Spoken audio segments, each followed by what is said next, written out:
जय भीम। साथियों, आज मैं आप लोगों को संविधान में संस्कृति और शिक्षा का अधिकार बताऊंगा और आप सभी साथी इस वीडियो को पूरा देखें और इस वीडियो को ज्यादा शेयर करिएगा ताकि आप लोगों को पता चले संस्कृति और शिक्षा का अधिकार है क्या। चलिए साथियों, शुरुआत करते हैं।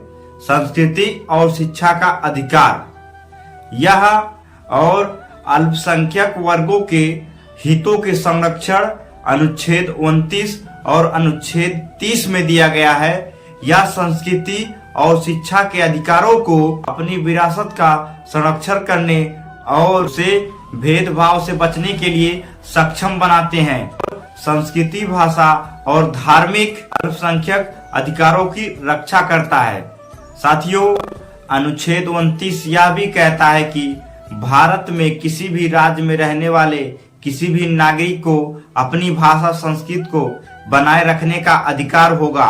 यह राज्य द्वारा चलाई गई वित्त पोषित शिक्षा और संस्थाओं को देते समय किसी भी नागरिक के साथ केवल धर्म, मूल वंश, जाति और भाषा संस्कृति के आधार पर भाव करने से रोकता है।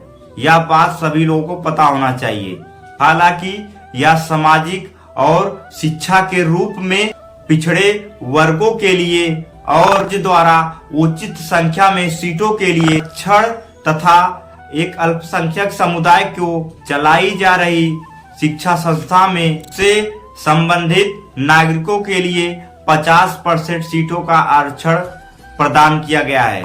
साथियों, अनुच्छेद 30 कहता है कि सभी धर्म और शिक्षा के अल्पसंख्यकों को अपने स्वयं की संस्कृति को बनाए रखने के लिए और विकसित करने के लिए अपनी मनपसंद की शिक्षा ग्रहण कर सकते हैं और अपनी मनपसंद के शिक्षा संस्थाओं को चलाने का अधिकार दिया जाएगा। यह भारत का संविधान कहता है। और राज्य को वित्त सहायता देते समय इस संस्था के साथ इस आधार पर धार्मिक, संस्कृति, अल्पसंख्यक द्वारा चलाए गए भेदभाव को रोकता है। यह सर्वोच्च न्यायालय द्वारा दी गई व्याख्या का अनुसार यह अर्थ है। कोई भी समुदाय जिसके सदस्यों की संख्या और जिस राज्य में अनुच्छेद 30 के अंतर्गत अधिकार चाहिए उस राज्य के 50% कम से इस अधिकार का दावा कर सकते हैं। शिक्षा संस्थान को धार्मिक शिक्षा द्वारा अल्पसंख्यक के द्वारा स्थापित किया गया है। इसके अलावा अनुच्छेद 30 के तहत लाभ उठाया जा सकता है। भले ही स्थापित की गई शिक्षा संस्था स्वयं केवल संबंधित अल्पसंख्यक समुदाय के धर्म या शिक्षा के भाषा तक सीमित नहीं रखती है।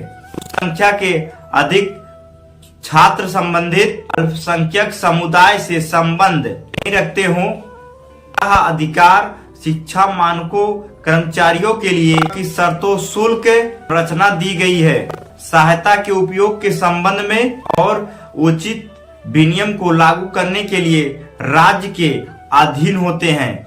यह भारत के सभी नागरिकों को यह बात पता होना चाहिए कि अनुच्छेद 29, अनुच्छेद 30 क्या कहता है उनके लिए। जय भीम।